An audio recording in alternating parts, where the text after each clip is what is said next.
લોકશાહીના ઇતિહાસમાં સૌથી ખરાબ કાળો દિવસ,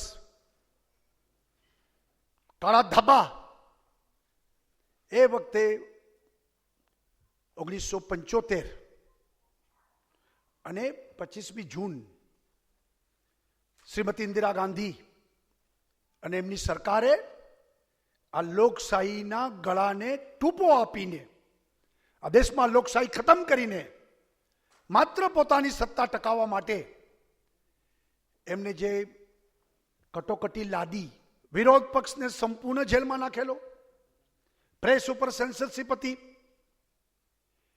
જ્યુડિશિયરીને પણ નિયંત્રિત થઈ ગઈ હતી, નો હેબિયસ કોર્પસ, સંસદ સ્થગિત, લોકો ક્યાંય ન્યાય માગી ન શકે અને લાખો લોકોને જેલમાં પૂરી દીધા હતા.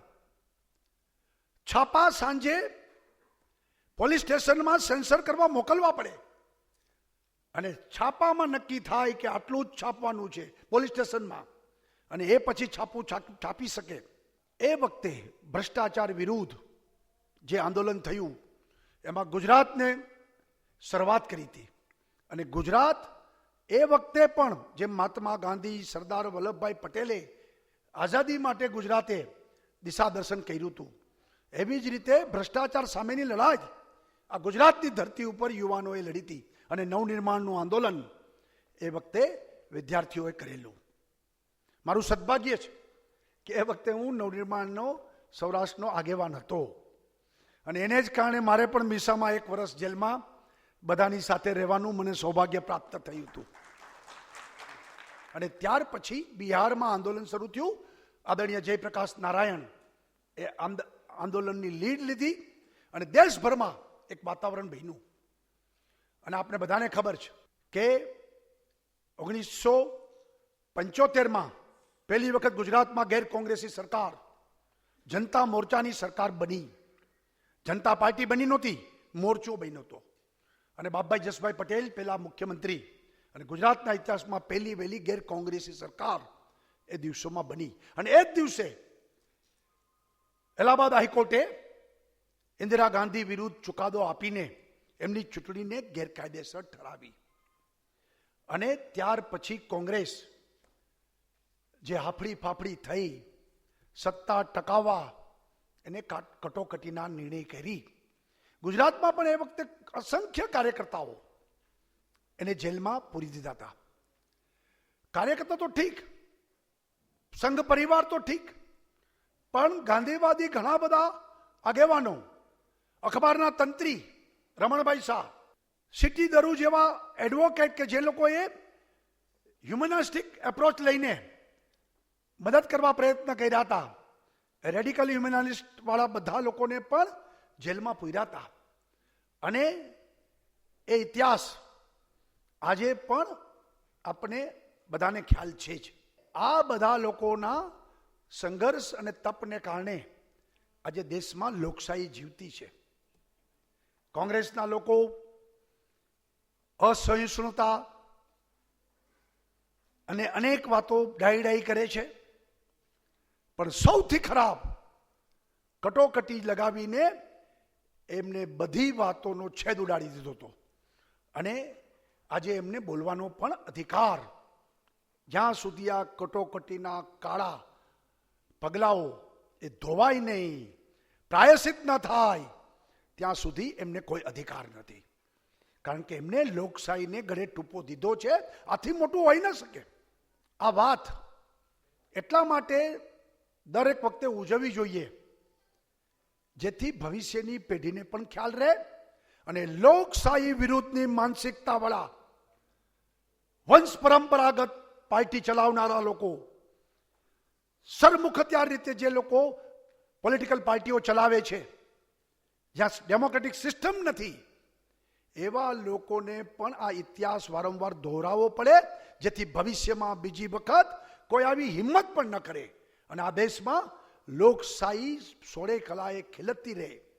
પ્રજા સર્વોપરી અને પ્રજા એના અધિકારો, વાણી સ્વાતંત્ર્ય, વ્યક્તિ સ્વાતંત્ર્ય, આ બધા અધિકારો એમના જળવાયેલા રહે એના માટે આ દિવસને યાદ કરી અને ભવિષ્યમાં કોઈ આવું ન કરે એટલા માટે પણ આ દિવસે કાર્યક્રમ થવા જરૂરી છે. આપ સૌ મેસાવાસીઓને શુભેચ્છા પાઠવું છું અને આપના તપથી આ લોકશાહી જીવંત છે અને ભવિષ્યની પેઢીને પ્રેરણા મળતી રહે એ માટે આપ સૌને ખૂબ ખૂબ શુભેચ્છા પાઠવી મારી વાત પૂરી કરું છું. સૌનો આભાર, ધન્યવાદ. ભારત માતા કી જય. जो किताब सूर्य प्रकाश जी ने लिखी है, emergency Indian democracies darkest hour, उसके बारे में प्रधानमंत्री ने क्या लिखा है अभी हम आपको यहाँ दिखाने वाले. आई congratulate Shri A Surya Prakash for his book the emergency India's democracies darkest hour. The title rightly describes the emergency as a dark hour in the history of independent India. We can never forget the manner in which personal liberties, freedom of expression, and media freedom were curtailed during the emergency.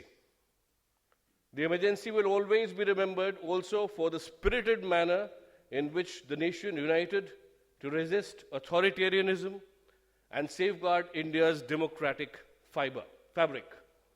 The participation of the youth made this movement even more special.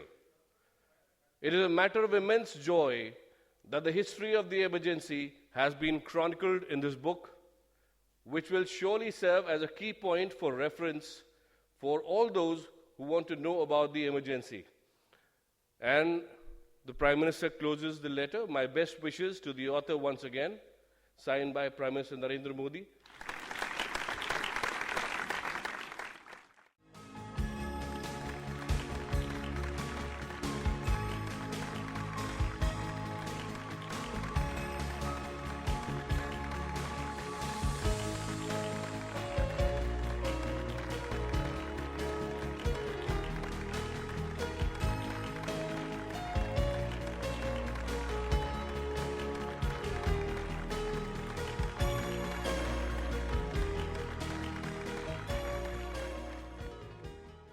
ये जो पुस्तक का doctor Surya Prakash ji ने लिखा, ये पुस्तक का विमोचन का कार्यक्रम हम लोग अभी उसमें हम सब लोग शामिल हो रहे. और मेरे ख्याल से इमरजेंसी क्या था, क्यों था, क्या हुआ, इसका परिणाम क्या था, इसके बारे में नया पीढ़ी को, यंगर जनरेशन को मालूम कराना बहुत जरूरी है, ऐसा मैं महसूस कर रहा हूँ. The younger generation of the country must know what was emergency, why it was imposed, then how it was lifted, and what are its effects, what are its side effects, what are its after effects. They should be known to the new generation, younger generation. That's why I feel this book written by Dr. Surya Prakash ji, Indian Democracy's Darkest Hour.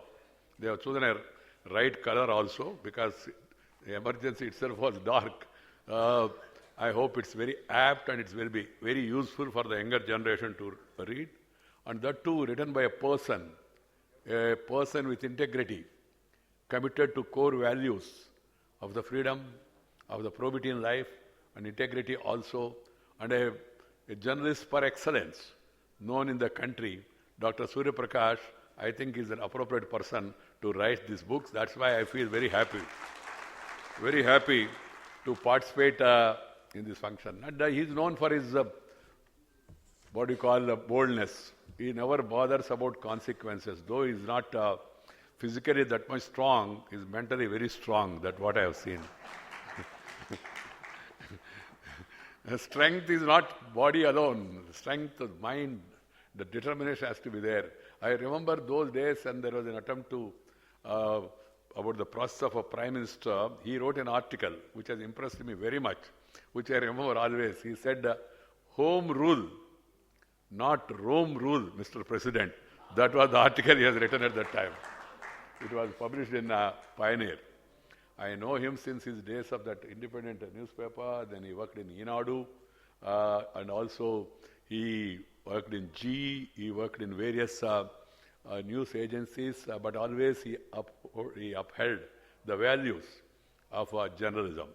Now, of course, he's the chairman of the Prasara Bharati, the official broadcaster of the country. Friends, this book is really worth reading. Everybody should read this book and pass on this information to others also, because the present generation, many of these people do not know what exactly happened during emergency, why it happened, and how it happened, etc. Emergency was not an unheard of word in India in 1975.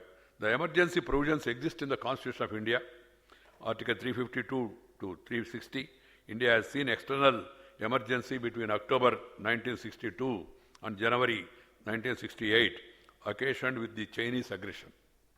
Further, in 1971, during Indo-Pak War also led to proclamation of emergency. They were covered by the Defence of India Act 1962. During the 62-68 emergency, the issue of lifting, it was discussed several times in both the Houses of Parliament, with opposition members playing leading role. But in 1975-77 emergency, Indira Gandhi chose to silence the opposition. She put the opposition behind bars. She did not spare even Jayaprakash Narayan, Morarji Bhai Desai, Atal Bihari Vajpayee, to Lal Krishna Advani, to Dandavati, to Samar Guha, to all people. Of course, George Saab was outside organizing struggle against emergency. And even to ordinary people like me. I was only a student at that time. And I was also arrested because my simple fault was I invited Jayaprakash Narayan to the university, being an ABVP activist. That was my sin. They used MISA. So we used to call MISA. MISA means Maintenance of Internal Security Act. MISA was misused totally. Political leaders, political opponents, student leaders, social activists, Gandhians, Sarvodaya people, whoever is seen speaking of their mind, they were all booked by the whims and fancies of the local Congress leaders, and the district magistrates were obliged, whoever Congress leaders give slips, they have been booked. The use of MISA 1971 rather than the Defence of India Act 1962 made emergency all the more formidable. It amended Article 352, replacing the word internal disturbances with armed rebellion. Thus, no future government could impose internal emergency unless the things have escalated to armed rebellion. Similarly, the emergency could no longer be imposed by the President of India at the will of the Prime Minister. There was no cabinet resolution at all. Srimati Indira, that is also mentioned here, the letter written by Indiraji. She said she could not hold a cabinet meeting. Calling a cabinet meeting is a very simple thing.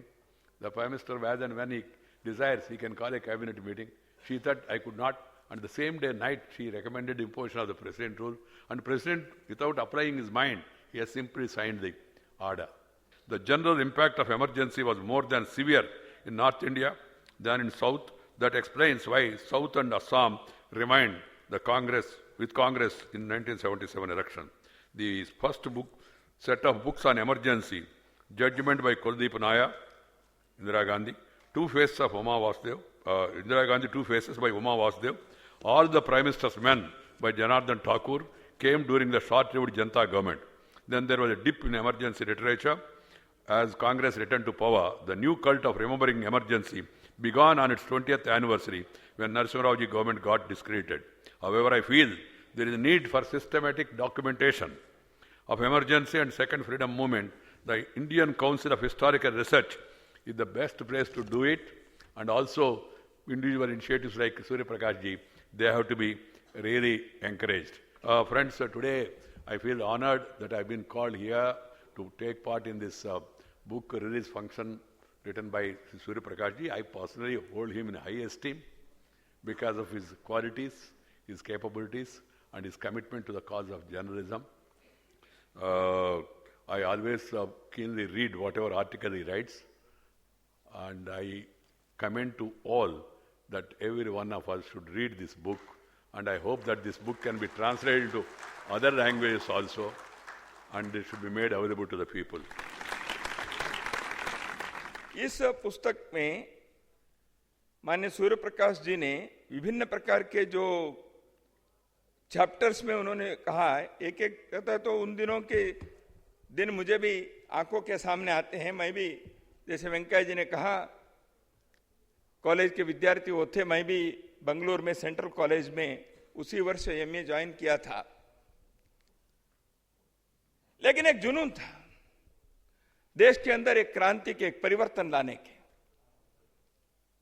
देश के अंदर स्वतंत्रता के बाद भारत की दिशा बदलने के लिए नौजवानों के अंदर एक ज्वार उठ गया था। उन दिनों में हमको लगा हमारे आंखों के सामने देश में एक परिवर्तन आएगा, इसलिए मेरे जैसे नौजवान हजारों लाखों के संख्या में इस आंदोलन में उतरे थे। माननीय वेंकैया जी ने एक बात बताई, यदि इमरजेंसी नहीं आती, इंदिरा जी ने इमरजेंसी से वो पॉलिटिकल लीडर हो गए। मैं आज तक सोचता था कि इमरजेंसी से कोई भी अच्छी बात नहीं हुई, एक अच्छी बात तो हो गई, वेंकैया जी को पॉलिटिक्स में इंदिरा जी ने भेज दी, ये अच्छी बात है, नहीं तो पॉलिटिकल लीडर एक वेंकैया जैसे नहीं मिलते। ऐसे मुझे नहीं लगता, क्योंकि वेंकैया जी को मैंने यूनिवर्सिटी के लीडर के नाते भी देखा था, तभी हमको लगता था ये तो पॉलिटिकल लीडर है ही। भारत में जब इमरजेंसी के अंदर आपने प्री सेंसरशिप लगाकर लोगों के अभिव्यक्ति स्वातंत्र के पर एक कुठाराघात किया, उस समय भारत के लोगों ने इस आंदोलन को जीवित रखने के लिए कई शहरों से सैकड़ों हजारों की संख्या में विभिन्न भाषाओं में कैसे अंडरग्राउंड न्यूज़पेपर चलाया, सैकड़ों सेल करके, हाथ से लिख के। गृहिणियों ने एक एक पत्रिका को 100 के संख्या में लिख लिख कर इस मूवमेंट को जीवित रखा उस तानाशाह के पीरियड में। तो यह देश के लोकतंत्र के जो बचाए कोई एक लीडर, कोई कुछ लोग नहीं, हिंदुस्तान की जनता ने की। तो इसलिए सत्याग्रह के न्यूज फैल गया। हमको होता है 1857 में रोटी और कमल के कारण कैसे एक आंदोलन के न्यूज फैलाने के काम उन लोगों ने कैसे किया होगा, हम उसके फील करते थे, हम महसूस कर रहे थे उन दिनों में। 14 नवंबर को सत्याग्रह प्रारंभ हुआ, 1 महीना सत्याग्रह चला, लाखों लोगों को जेल में डाल दिया। तो इसलिए इस लोकतंत्र के विरोध के इस आघात को, जो इंडियन डेमोक्रेसी डार्केस्ट आवर है, उसके विरुद्ध भारत की जनता ने जबरदस्त आक्रोश व्यक्त करते हुए, विरोध करते हुए एक सत्याग्रह को, एक संघर्ष को किया। इसलिए मैंने कहा यह द्वितीय स्वतंत्रता संग्राम था। मीसाबंदियों का आज यहां सम्मान हुआ। मैं बहुत खुश हूं, क्योंकि जो लोग जेल के अंदर उन दिनों में, जैसे निरेन डे के आर्गुमेंट को आपने अभी वेंकैया जी के भाषण में सुना, उस प्रकार मालूम नहीं था कि जेल से बाहर आएंगे कि नहीं आएंगे। Even if you are killed there is no remedy, इस प्रकार के हिंदुस्तान के अटॉर्नी जनरल कह सकता है देश की सुप्रीम कोर्ट के सामने। ऐसी स्थिति जब थी, उन दिनों में हिम्मत न हारते हुए वो जेल में रहे, इसलिए उनका अभिनंदन होना अत्यंत योग्य है। आपने किया, समाज के ऐसे सम्मान होना चाहिए। बंगलुरु में गायत्री करके एक सत्याग्रह करके एक युवती, उसको अरेस्ट करके ले गए। शी वॉज प्रेग्नेंट, गर्भवती थी। थोड़े दिन के बाद जेल में 15 यानी 1 महीने के बाद उनको डिलीवरी ये जेल से हॉस्पिटल लेके गए, और जेल में हॉस्पिटल में उसको चेन लगाकर उनको कॉट पर रखा।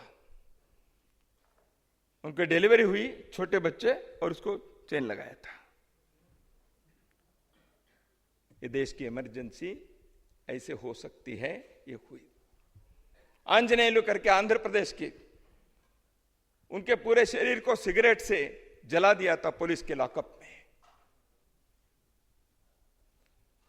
गुजरात के राज्यपाल कोहली जी, दिव्यांग, उन्होंने जेल में जिस प्रकार से लॉकअप में उनके साथ पुलिस ने व्यवहार किया था उन दिनों में, क्योंकि एक तानाशाह ऊपर बैठकर देश का किसी भी प्रकार के चीजों को दुरुपयोग करते हुए अपने गद्दी को, अपने कुर्सी पर बैठने के लिए जब प्रयास करते हैं, तब नीचे के अधिकारी और ज्यादा करते, they become more loyal than the king himself और द क्वीन योरसेल्फ। ये होता है। Emergency Indian democracy darkest hour, इस पुस्तक के लेखन और प्रकाशन के लिए मैं सूर्य प्रकाश जी और मेहुल गांधी जी का अभिनंदन भी करता हूं। इस पुस्तक को हम सभी पढ़ें और संकल्प करें भारत के लोकतंत्र, भारत की सिविल लिबर्टीज, भारत की जो परंपरा है लोकतंत्र के, इस देश की राष्ट्रीयता के, यह अक्षुण्ण रहे, अमर रहे, शाश्वत रहे, सुदृढ़ रहे। इसलिए जब भी मौका मिले शांति काल में, संघर्ष काल में, उसको बचाए रखने का संकल्प हम करें, यही पुस्तक का संदेश है, ऐसे मैं मानता हूं। नमस्कार, धन्यवाद। हर साल मैं समझता हूं कि इस सब जगह में, जितने जगह में कर सकते हैं, इमरजेंसी के स्मरण में हम लोग प्रयास करनी चाहिए। आज हुआ है, बहुत शानदार हुआ है, इसीलिए मेहुल गांधी और उनको साथियों को मैं बधाई देता हूं। और जो भी वक्ता आए हैं उन्होंने फर्स्ट हैंड अपनी बातों को कहा है, इससे एक रोमांचक वातावरण भी पैदा हुआ है। इसीलिए मैं आप सब लोग बड़ी संख्या में आकर पूरा दिन बैठे हुए हैं, कोई हिला नहीं, तो इसके लिए भी आपको बधाई देते हुए सबको नमस्कार करता हूँ। ये मेरे लिए बहुत खुशी और सम्मान की बात है कि आप सब ने मेरे पुस्तक the emergency Indian democracy darkest our के विमोचन के लिए अपनी कीमती समय दिया। My sincere thanks also to my elder brother Padmanabha and my sister-in-law who flew in from Bangalore and other members of my family, and the large number of my friends who have come from Bangalore, Delhi and Mumbai, to attend this event, sir. It's really very kind of them. I'm most grateful to them. मैं अपने मित्र श्री मेहुल गांधी जो मेघ निर्घोष के प्रकाशक हैं उनका बहुत आभारी हूं, क्योंकि उन्होंने अपने प्रकाशन संस्था के लिए मुझे पहले लेखक के रूप में चुना है। मेहुल जी ने इस अभूतपूर्व कार्य को रिकॉर्ड टाइम में पूरा करने के लिए दिन रात एक कर दिया।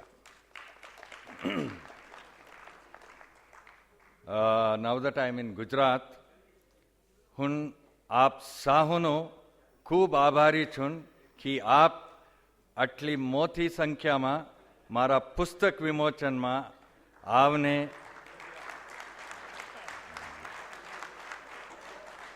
આવને મને પ્રેમ અને આશીર્વાદ આપ્યા છે। એક લેખકને આનાથી મોટી ભેટ ના માળી શકે। धन्यवाद। जय गुजरात, जय Hind, and thank you very much, sir, for being here today, all of you ladies and gentlemen.